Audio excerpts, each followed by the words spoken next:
మాఘమాసం చంద్రుడు మకా నక్షత్రంతో కూడుకున్నది కాబట్టి ఇది మాఘమాసం అయింది.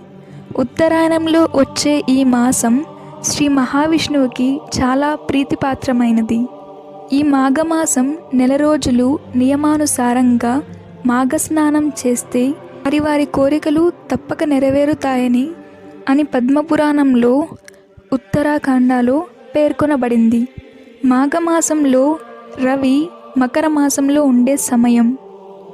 మన సాంప్రదాయం ప్రకారం మాఘమాసంలో నదీ స్నానం చేసి శ్రీమన్నారాయణుని పూజించి శక్తి కొలది దానం చేస్తే కోటి గ్రతులు చేసినంత ఫలితం లభిస్తుంది. మాఘమాసంలో ఏ నది నీరైనను గంగా నదితో సమానం.